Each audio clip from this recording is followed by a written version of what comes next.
Hello and welcome to Decoding with Dorab Sopariwala. And Dorab, what are we discussing today? We'll be discussing defections today, a very interesting subject. And very relevant. Yes. Especially now, because Yes. we increasingly see that MPs, MLAs, they get elected from one party and very quickly move to another one. That's right. Very often to possibly stay in power or whatever happens. But what I find very interesting is that we're seeing a lot of it now, but does India have a history of defections? Yes, in a way, it does have a history of defections. We don't know much about it merely because it wasn't an offense in the earlier days, so nobody recorded it. But take the case of Acharya Kripalani. He was the General Secretary of the Congress for 12 years. He was the president for a year. And yet, in the mid-50s, he felt that he could not get along with what Mr. Nehru was doing. So he merged his Krishak party to form the Praja Socialist Party. These were defections entirely of principle. He didn't want a power. He just didn't feel comfortable being in the same party as the Congress.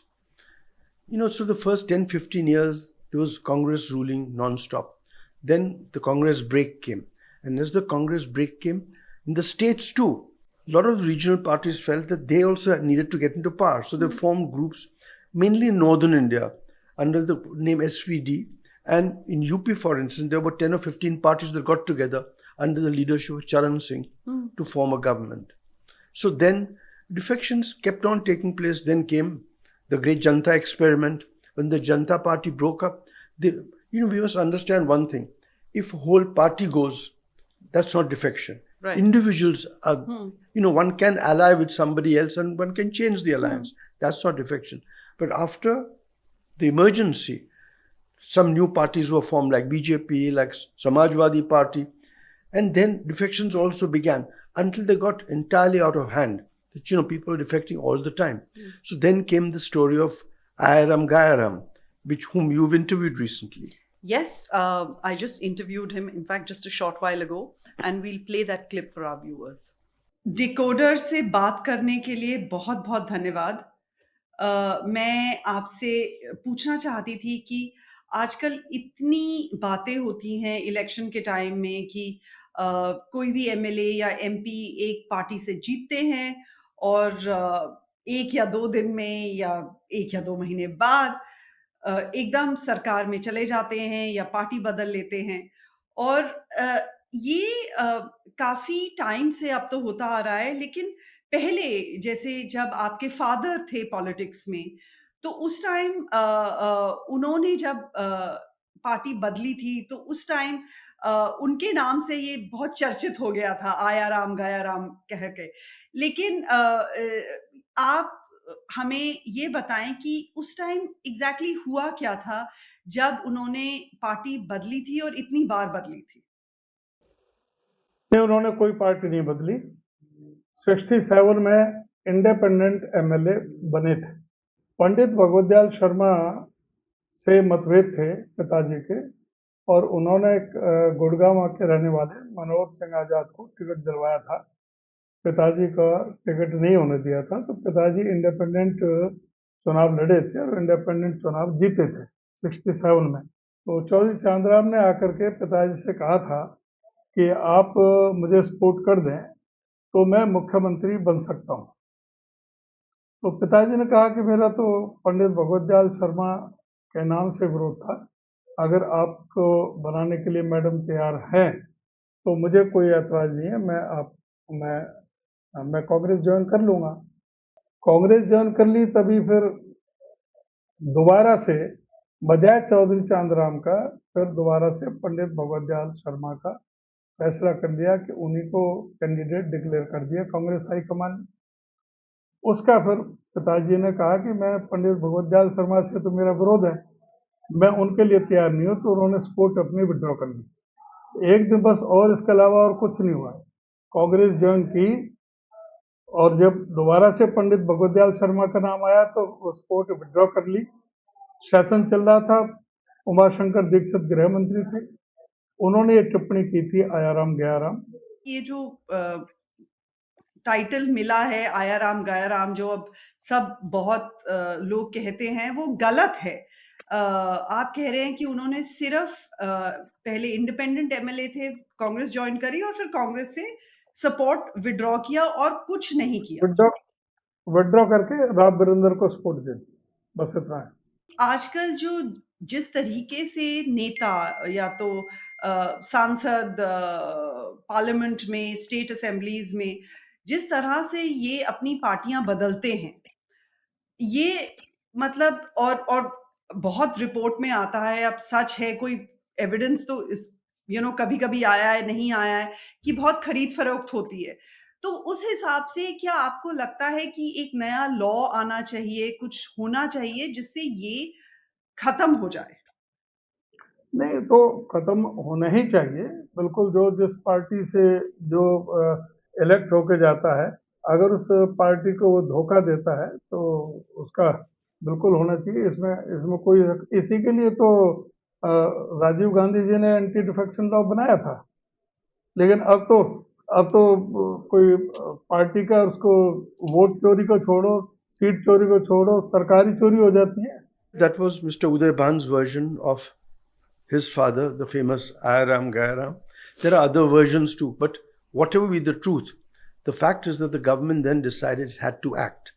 And then it brought forward a constitutional amendment, which is called the Anti-Defection Law, under which at least 1/3 of the party had to defect for it to be a legitimate defection, or you lost your seat. But who was the decider? The speaker. The speakers are not known in general for their impartiality. So it didn't work. So what we then did, in about 2003, brought another law, 2/3 to defect. But we even broke that law. Our ability to break laws is very great. It's very difficult for a law to constrain us when money is at stake. We're a jugadu country. We find a way out of everything. So clearly this law has been very, very sort of ineffective. Correct. And has done nothing. And it keeps happening. It's really cheating the people, right? Because you vote for a person, yes, and then he goes. Yes. Well, about a month ago, I interviewed Mr. Arvind Datar. He is a great constitutional lawyer.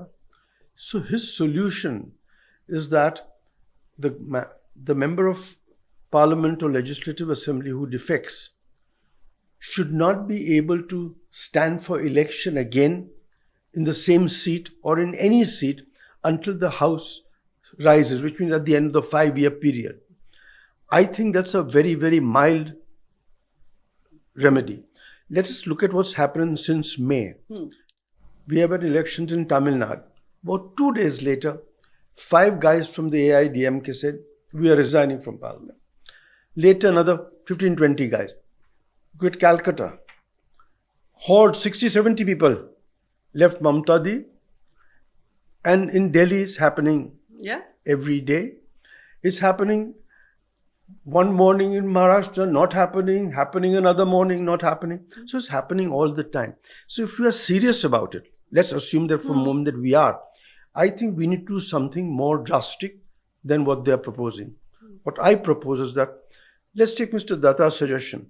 Supposing at the end of year 4 I defect, I'm out for only 1 year. So if you defect, you're out for 10 years. Also, what do people do? Supposing I have defected to your party and so I'm out. So what you do, you make me chairman of the State Transport Corporation, the Textile Corporation. No government jobs, no semi-government jobs, no PSU jobs, no municipal jobs for this guy for 10 years. That I think is some restraint on him. So you're out for 10 years. Another restriction could be you causing a by-election. Who's going to pay for that? You should pay for that. Pay for the expenses as legitimately incurred. That's all you have. By all the candidates standing in that constituency, you pay that. It's not very much because most of it is black anyway. But you at least pay that. Also, I think something could be done about your pension. You were elected under the label of this party. If you want to leave it, you must leave the benefits too. Thirdly, what you could do is that don't allow any close relative. This is a difficult one. Don't allow any close relative to stand. What is close relatives? Wife, son? Wife, sibling, children, etc. Cousins? cousins. That is the income tax definition. But I'm saying any reasonable definition. But look at what happened when Lalu Prasad was removed from his chief ministership because of the fodder scam. Rabri Devi, who wasn't an experienced politician, suddenly becomes chief minister. So I think another solution that I have, not a solution, a suggestion which should not be adopted, is that when I stand for election after 10 years, next to my party's name, my name, it should say defector. So, you really bring shame to me. I mean, it is to shame the person because, these people are shameless. So the only response is to control them. Of course, the party can still give them black money, nothing we can do about it. But I'm saying we must act, we must be serious about this matter, and the speaker should be removed from all this. You leave, the speaker has nothing to do with it. You defect, you are not with that party, you are not with any other party, you are a defector. No speaker, no anything, you are out. I think that is, if we want to be serious, we have to take serious steps because, this was originally an infection. Now it's a disease and it will become worse. And more so because defections only happen from when you're in opposition to the party in power. Yes. It happens, and so much of this is happening that, so what if we lose an election? You just go buy MPs and MLAs Correct. from another party and form the government and stay in That's power. Right. So, That's right. just the entire process of voting and democracy is sullied. Yeah, we voted, you voted for A. Now he's finding with B. Yeah. I mean, what is the purpose of our vote? Absolutely. We wasted our vote. So, if you defect, you cannot contest for 10 years. There should be defector if after 10 years when you decide to, Re-enter contest politics. again. On the ballot paper, it should be defector next to your name. Relatives, your close relatives cannot contest in your place. You lose your pension. And you should pay for the by-election. That you happens. certainly should. Yeah. Because why should I, the taxpayers, you've defected, should I, the taxpayer, pay for the next election? These are fantastic solutions, but you and I can sit and discuss. That's right. I highly doubt if the political establishment of this country, and we all know what's going on currently, will even listen to it or try and do something. But something needs to be done because, like you said, this is a disease. And it has really taken roots, and we need to correct this. So thank you, Dorab. Thank you. This was Dorab decoding for us everything that you need to know about defections. We're going to be back very soon with another very interesting one about what the current establishment is pushing for, that is increasing the numbers in Parliament. So do come back for that, and thank you for watching. How is a Rajya Sabha member elected? It is done by a method called the single transferable vote. We became independent much later. But obviously Baba Saheb Ambedkar still decided that the old system was the right system. So many of these Rajya Sabha members don't attend Parliament. How do we sort of make this better? Like, for instance, cross-voting. Always go to the people in a democracy when things don't work. Or is there going to be less money spent? Who's going to pay for all of this? So if it costs money, it does cost money. But the question is a cleaner system. You see, we often live unknowingly with corrupted system. Here it's knowingly. We know it's a corrupted system. Do we want to live with it? Or do we want to spend some money? The choice is ours.